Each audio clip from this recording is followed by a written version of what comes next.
Good evening, everyone. Welcome to On Deck here on FTSN. I'm Russ Morgan.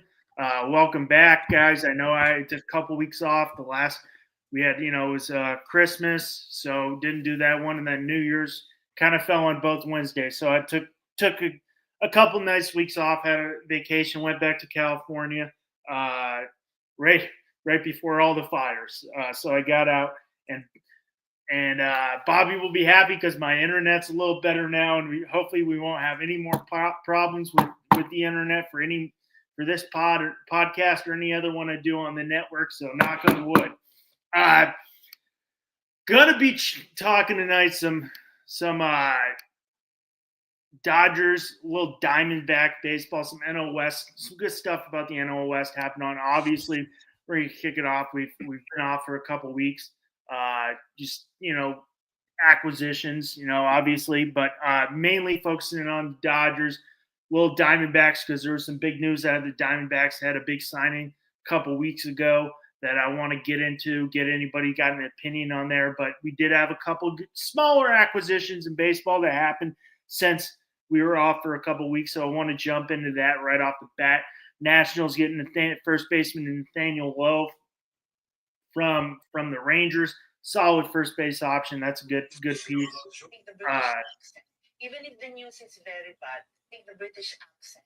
Even if the news is very bad, it sounds beautiful. I don't know. 47 people were killed in downtown Tel Aviv when bombs fell with Jewish terrorism. I think that's not on my end. All right, yeah, sorry about that. I had to figure that out. I think I had a second tab up. Sorry, just one second. Even if the news is very bad, it sounds beautiful. Like 47. I don't know where. I hope this isn't me. I got a bunch of tabs up, guys. I'm trying to figure this out. I apologize. I think we figured it out. Yeah, so we had a couple news moves. Smaller moves. We had a couple bigger ones. Obviously, Yankees signed Paul Goldschmidt. I love that sign. Being a Yankees fan, obviously it's a cheap deal. 1 year, 12.75. I think it was 12.75 for 1 year. It's solid. I mean, he's still got the bat. He had a better second half. Hopefully, the Yankees hoping he can keep on that momentum. So I like it. Obviously, the guy who's got a Gold Glove. So defense is important for the Yankees. I like that signing. Spend a little less. Hopefully, you get what he does, what he gives you, what he did that second half with the Cardinals. I'm really hoping that works out. And also, if I listen to Paul Goldschmidt, he's willing to tutor the younger guys. So hopefully that helps out Ben Rice. I'm sorry. I always say the Indians. It's the Guardians now. It will always be the Indians, me. But the Guardians, they signed Carlos Santana after the trade with Josh Naylor. I'm going to get into that a little later, talking about the Diamondbacks, because they did have some solid news going on. A couple of big moves. Phillies acquire Jesus Luardo from the Marlins. I want to know if we got any. I know we got a lot of people on the network from South Florida. I don't know if they're all Marlins fans, but if they are, I want to know how these Marlins fans feeling. Obviously, they're probably all doing really bad after how my Jets took care of the Dolphins this week, and then they get the Jimmy Butler news on top of it. And then, the Marlins are just kind of, doing what the Marlins do best. They ship off Jake Berger. Luardo was one of the guys I was high on coming back. And I want to know what if there's any Marlins fans out there, how they're feeling about the Marlins right now, because they're the only team in the MLB that hasn't spent any money this offseason. It's crazy. Zero. Even the A's have spent money. The A's even signed a couple people, signed Luis Severino to that record-setting deal for the A's, signed Gio Urshela. So, I want to know what the Marlins fans out there are feeling like, not spending any money. Are they just kind of punting it on this year, going on the future? They feel like they do a lot. it's kind of weird. I mean, like I was kind of a little higher on the Marlins going into the year just because of all the pitching they had coming back. They had some great young pieces. They made some really solid trades. Picking up Norby, picking up Kyle Stowers. You got some guys from that Padres, from that Tanner Scott trade. I want to know how those Marlins fans are feeling because they haven't spent a single dime this offseason and trade two key pieces, Jake Berger and then Jesus Lawarda. I mean, so I want to know what they're feeling like. We got Sean Manaea re-signed 3 years, $75 million with the Mets. That's obviously a key piece. The Mets definitely want to keep him back because their pitching staff's a little, you lose Severino, you lose Jesus Quintana. Sorry, might have a guy come on a little bit. Hopefully he can. Guy from trying to get a buddy who was on the Touchdown in Paradise podcast that airs on Wednesday night, trying to get him to come on. Talk a little when we talk Dodgers. He's a Dodger fan from Los Angeles, so trying to get him to pop on, and if he can, he's busy. Los Angeles is going through a lot right now. Thoughts and prayers to everybody out in Los Angeles with the wildfires in Pacific Palisades. A couple family friends I know actually lost their houses, so I really want to throw thoughts and prayers to everybody in that area. Just please get out. Make sure you get your pets out too. Please just evacuate, and hopefully we can they can get that under contained, so everybody can get back. But definitely a tough time for a lot of people who've lost homes. But I mean that Manaea is solid. He was a key piece to help them get to the NLCS. Obviously, was a key piece going for the Mets to get to the playoffs. So that's a solid signing. You've seen the Mets kind of slowing down after that big, it would not surprise after you spend so much on Juan Soto, almost over 800 million and everything else. Tigers added Gleyber Torres. Good riddance. Get rid of him. I guess you're going on upside because he can be a hell of a player. But defensively, he's weak, and that I was fine with that. We'll see what the Yankees do there. They got him for 1 year, $15 million. Red Sox, we got my former co-host Rob.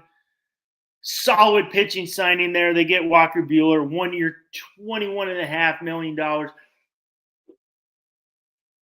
That's a solid sign. That's a solid pitching acquisition. I'm a little pissed. Obviously, after I wanted Buehler, but we got Max Fried. Now we're a little loaded up on pitching. So, that's a solid sign to add with Bello, to add with Crochet. Now you got Buehler, you got Tanner Houck. So that's looking like a nice filled out rotation. If Buehler can stay healthy, obviously he had 2 Tommy John surgeries,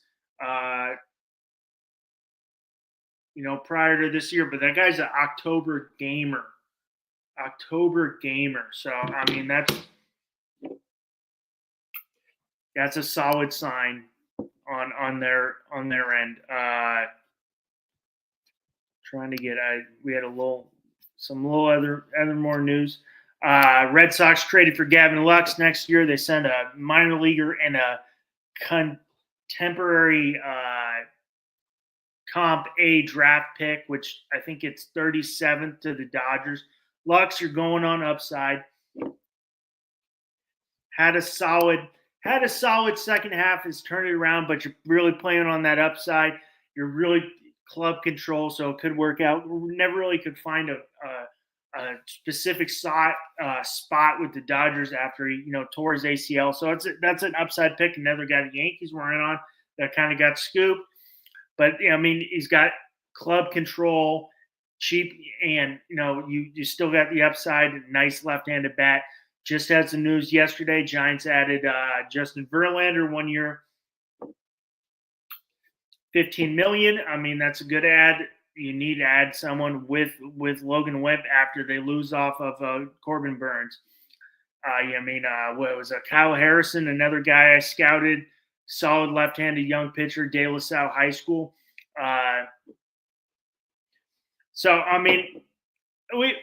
Baseball's starting to slow down. It's after the Soto move, and we had Fried. We had a big one, a couple of weeks. It's starting to slow down a little bit. We're all. I think we got some key guys still haven't signed. We got Pete Alonso, who's now looking like he might sign a shorter term deal. Maybe he'll go back with the Mets 2-3 years. I think these guys like the 3-year deal with the player option.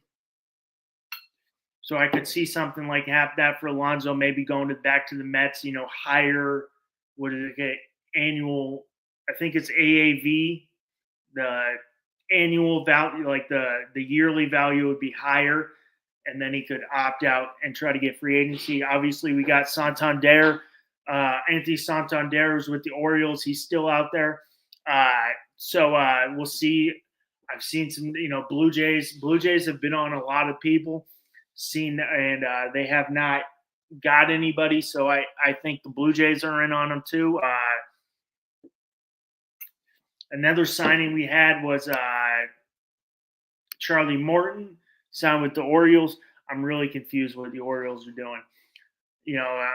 To capitalize off what they've done the last 2 years, and they're kind of going back into their ways. Really, really surprising. Really surprising for me. After they miss out on Burns, you go out big for Burns. You think they're going to go big, and they don't. And, Morton, a solid guy, but he's old. So I'm really confused where they're going with. But let's get into a little Dodgers baseball. I grew up in Southern California, so I did watch a lot of Dodgers baseball growing up. And I grew up, I'm a diehard. Vince Scully is I hate the Dodgers. Vince Scully is excuse my language, the fucking man. I love Vince Scully. And even though I hate the Dodgers, when I heard Vince Scully say, it's time for Dodgers baseball, it brings me back to childhood. Even though I'm not a Dodgers fan, Vince Scully, rest in peace. Guy was the man. I love him, and baseball misses him every day. But, Dodgers, solid year, 98-64, best record in baseball. Obviously, 2024 World Series champ. Congrats, Dodgers fans. You actually won a full season World Series because 2020, come on, 60 games? 60 games? Yeah, right. So you want a full season World Series. That's great. Obviously, what they had, MVP Ohtani, first player ever doing a 50-50. Not even going to pitch. But, they started the offseason with a bang, and we're the first team to really, surprise, the Dodgers starting the offseason with a bang.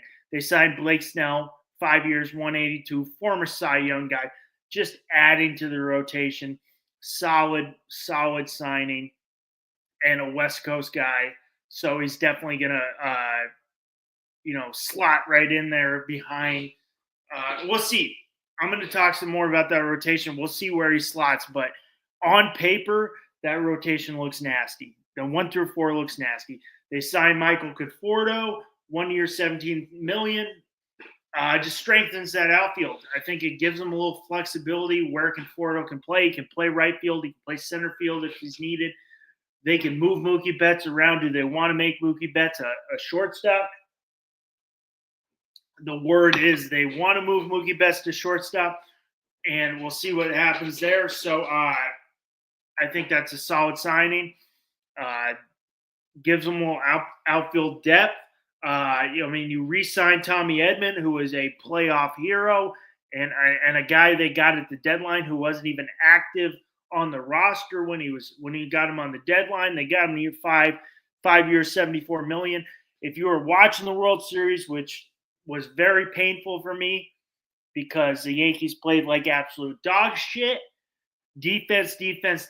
Tommy Edman, game one. What does he do game one? His defense was phenomenal. And he saved 3-4 runs from that game. Right off. So that was a massive sign for the Dodgers. You get him 5 years, $74 million. Massive guy in the postseason. Obviously won the NLCS MVP, but his defense was huge. They re-signed Blake Trinan. Well, we'll stick with the outfield. We'll stick with the outfield that we're going off. Just the other day, was it last week? They re-signed Teoscar Hernandez, 3 years, $66 million. Massive part of that title run. Massive part of picking up that slack in the outfield when Mookie Betts went down. I mean, obviously, you had James Outman out there who didn't really have the year that the Dodgers wanted from the year before. So he kind of massive guy picked up that slack. What he had 35 home runs. Obviously, if you like the All-Star game, he won the home run derby. I'm not a huge fan of the All-Star game. I think it's probably the best All-Star game in all of sports. Maybe not. Maybe hockey's better. But I'm not really a hockey guy. But maybe the hockey All-Star game's great. But I think the baseball one is the best just because you have a little something in it. I don't like basketball. Football's crap. Basketball's street ball. It's terrible. I think baseball, at least the guys kind of play. But, he won the home run derby. It's obviously a big piece. And we all remember that Game 3 throw where Giancarlo Stanton is just loping around third base and just gets hosed out at home. And that would have changed the whole game. But, this guy turned down more money to go back. He wanted to stay with the Dodgers. So that's a solid sign. This guy I wanted with the Yankees. I think a lot of teams wanted them. The Blue Jays wanted them. The Red Sox, I know my former co-host Rob Mosley wanted them. So I think he was a hot guy, but he wanted to go back to LA, and he got what he wanted. He got that 3-year deal. He's going to be 33, so a little older, and I think he's got a 4th-year player option as well too. So there is that. But that's a solid sign. That guy was a massive piece of this World Series title team. They just a few days ago, they signed Hee-Sung Kim from the KBO, and then that's why they shipped Gavin Lux, got prospect on a comp pick for him. We'll see what he does. All the reports I've seen, all the videos I've seen him, he's a solid defensive guy, average hitter.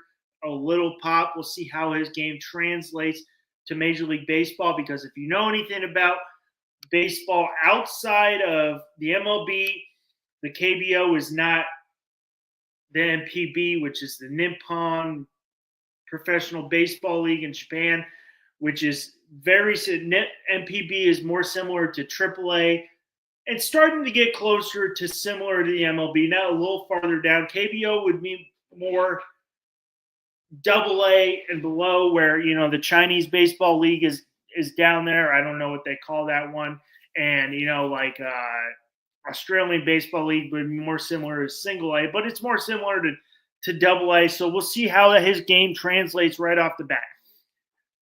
But we spoke at, the Dodgers starting to sell. This pitching staff could be, I know, but I don't know if anybody's seen, everybody's getting pissed off. It was like Dodgers just add all these guys, given so much money, and they just keep on adding and keep on adding and keep on adding. But, you add Snell. This pitching staff could be massive. It could be massive. On paper, this pitching staff looks unbelievable. This pitching staff on paper looks – they could have the best 4 in baseball. You got Tyler Glasnow. You got Shohei Ohtani come back. You got Blake Snell. You got Yamamoto. But besides Blake Snell, they all have injury history. I don't remember the last time Tyler Glasnow threw a full season. When's the last time? Anybody out there? When's the last time this guy's thrown a full season? Ohtani, we'll see how he does. This guy's coming off a Tommy John surgery. Obviously, we all saw what he did offensively, but what's it going to be like pitching? And is that going to take a little away from these offense? Because that was the greatest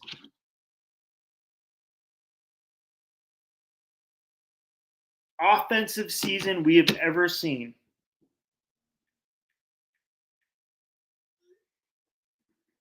And we'll see what does that take away from that offense. Anybody out there, Dodgers fans, do we think Shohei should just focus on hitting? In my opinion, I think Ohtani should just focus on hitting after the season we saw. If I got any Dodger fans in there want to throw a comment in, comments, I love comments, keeps me going.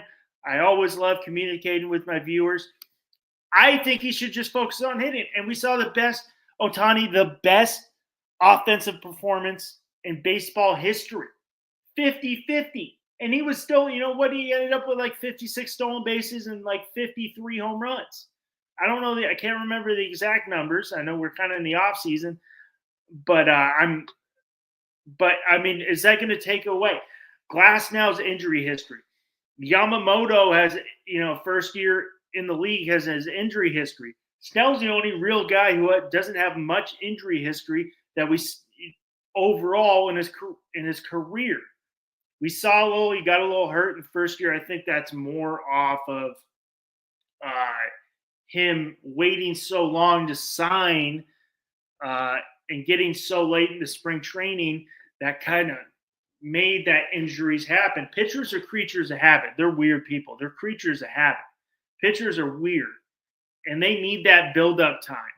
And you even saw that in the COVID year where you're seeing pitchers who, Garrett Cole struggled that year to get going. These guys need ramp-up time. They need that spring training time. There's a reason pitchers and catchers report in February when spring training doesn't start till late February, and they're 2-3 weeks before everybody else. But, I mean, that on paper, Glasnow, Ohtani, Snell, Yamamoto could be the best four in baseball. But then who is after them? You got Tony Gonsolin, who was a massive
Apologize for the delay, everybody.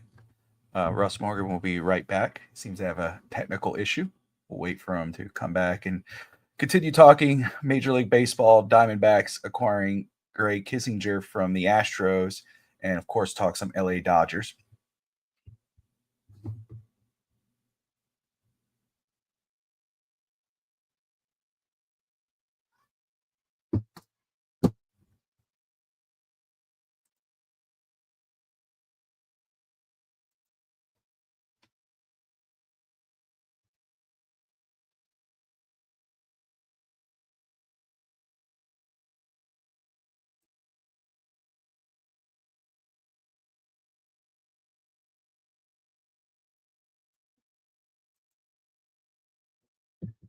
You are watching On Deck Baseball Podcast live on FTSN.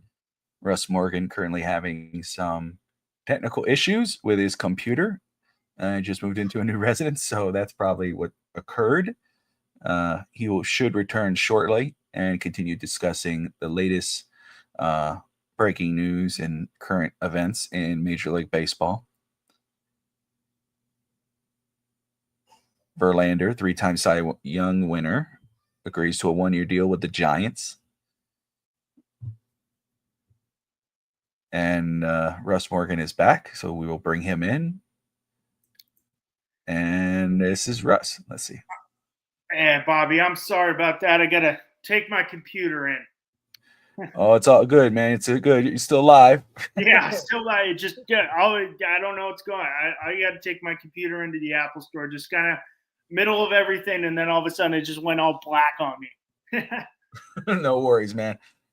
And now I'm gonna have to get my train of thought going again.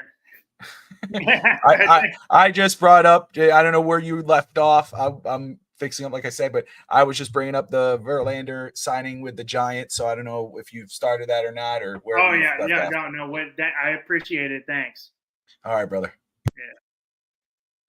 Gotta make sure I apologize to that, guys. I don't know if my computer's starting to die on me or not. It is a little, it's a good computer, I thought, good Mac, but maybe it's a little older, so maybe I got to take it into the Apple store, get it checked out. But now I apologize. I hope everybody we got that done quick enough for everybody. But in the middle of it, it's a solid rotation. But to pick up, because I'm going to lose my train of thought. I lost my train of thought. I just, I was in the middle of what I was saying, and then that happened. Lose my train of thought, and then I stopped thinking baseball, and I think, oh crap, I got to get this going again. So yeah, I mean that's so. I think we're talking it's a solid 1 through 4 if those guys stay healthy for the Dodgers. It's like, holy crap, that's a solid 1 through 4. And hey, they won the World Series with Yamamoto, with Jack Flaherty this year, who had a hell of a reclamation, and then Walker Buehler. So but you add Blake Snell, so it's solid 1 through 4. I mean, but then who's going to be the 5? You got Tony Gonsolin, who was a solid guy, a solid piece of that 2020 rotation. I don't know. He hasn't pitched in a couple of years. You got Dustin May, who was another massive piece of that Dodgers COVID World Series. But he is the same thing. He's a lot of injury history. You maybe have Knack. I don't know, but I think Gonsolin may kind of fight it out for that 5. But hey, these are guys with big injury history. So, I mean, as great as being a guy who doesn't like the Dodgers, I'm like, you think the pitching staff will hurt them, but then their bullpen's so great, you just get to the bullpen will get it done. And obviously, you re-sign Trinan, you got Versa, who is unbelievable, the lefty out of the pen. So, being a guy who doesn't like the Dodgers, like, hey, this pitching staff isn't very strong, it's not going to get you there, and they find a way to get it done. I mean, it goes to show they're hell of a fundamentally sound team, and that's why I'll give the Dodgers on. I think being a Yankees fan, and I have a lot of Dodgers fans, and I will trash them all they want. I will always, but the Dodgers were a fundamentally sound baseball team, and there is one sport in all of professional sports. I said sports twice. I don't like saying it twice, but that athleticism won't take over, and that's baseball. If you have weak fundamentals and you're athletic, it doesn't matter. It doesn't matter, and it showed in that World Series. The Dodgers, I mean, their fundamentals were phenomenal. You re-signed Tommy Edman. The guy saved like 3-4 runs in that World Series. And then Teoscar Hernandez, big put out, the defensive run saved in the outfield. So, I mean, I think you look at football, you can play sloppy and still win because your guys are so freaking athletic. You look at basketball, those guys are athletic. You don't have to have the fundamentals. I don't know about hockey. Hockey's probably a little different. You have to be pretty clean on. I know a little enough about hockey is you probably got to be pretty clean to get it. You can't be too sloppy in hockey, I'm guessing, on the ice and expect to win just on athleticism. But I don't know enough about hockey to speak about hockey. So I don't know that. And probably soccer is very similar to that too. You got to be fundamentally sound. You got to be kept. But same thing. I don't know soccer. I don't really like soccer, even though big soccer out here, a lot of soccer in Florida out here. How many, Argentinians and Colombians and, You know, it's insane. So soccer's big out here, but I don't know enough about it to speak about it, and I won't speak about stuff I don't. I will speak about it, but I'm not coming as an expert like I am in other sports, and especially on baseball. But I mean, fundamentally sound. I think this Dodgers team will probably be the best team in baseball again. But I don't know what the pitching staff's going to do. It is that pitching staff is very, very injury prone. But hell, I said the same thing about the pitching staff last year in 2024, and they won the World Series in 5 games. If you look at that World Series, it wasn't like it was the Yankees were the worst team. It was the Dodgers were just more fundamentally sound. I mean, they only outscored the Yankees 25-24. So it means it was a very, very close series. But when the Yankees made mistakes, the Dodgers capitalized. The Dodgers didn't make mistakes. So some of these re-signings, Grae, Conforto, good defensive outfielder. We all saw what Edmonds did. Hee-Sung Kim, if I'm saying his name, plus defender, average hitter. But Dodgers, I mean, that's how they won the World Series. They capitalize. They make the routine play, and we all saw what happened in Game 5.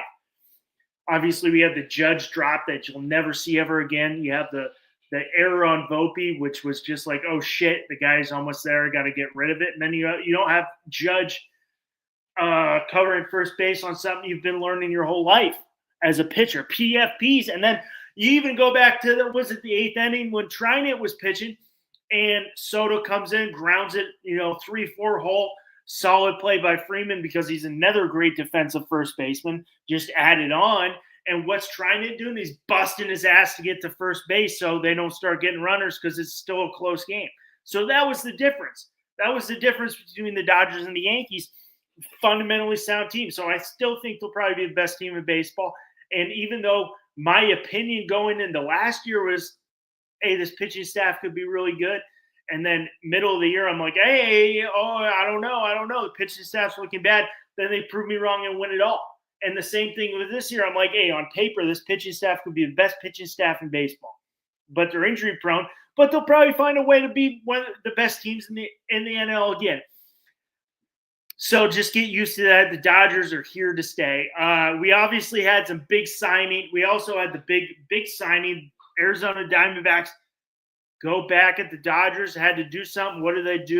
They get the gem of the pitching free agency. They signed Corbin Burnes, 6 years, $210 million, the prize jewel of the pitching market.